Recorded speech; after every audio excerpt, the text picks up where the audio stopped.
Həyatda baş vermiş problemlərə qarşı iki cür yanaşma var. Birincisi, şuurlu davranış.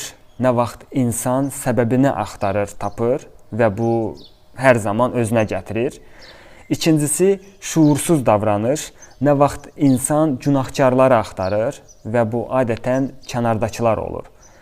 Birincisi, baş vermiş hadisədən dərs götürməyə çalışır. İkincisi, gözdən pərdə asır, fəsadları götürməyə çalışır. Birincisi, o nəticələr təkrarlanmasın deyə fərqli hərəkətlər eləyir. İkincisi, heç nəyə dəyişmir və sadəcə şikayət eləyir.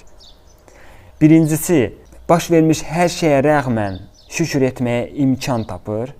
İkincisi, şükür amma onun üstündən xətt çəkən yüzlərlə, minlərlə narazılıq, etiraz, bəhanələr tapır. Salamat qalasınız.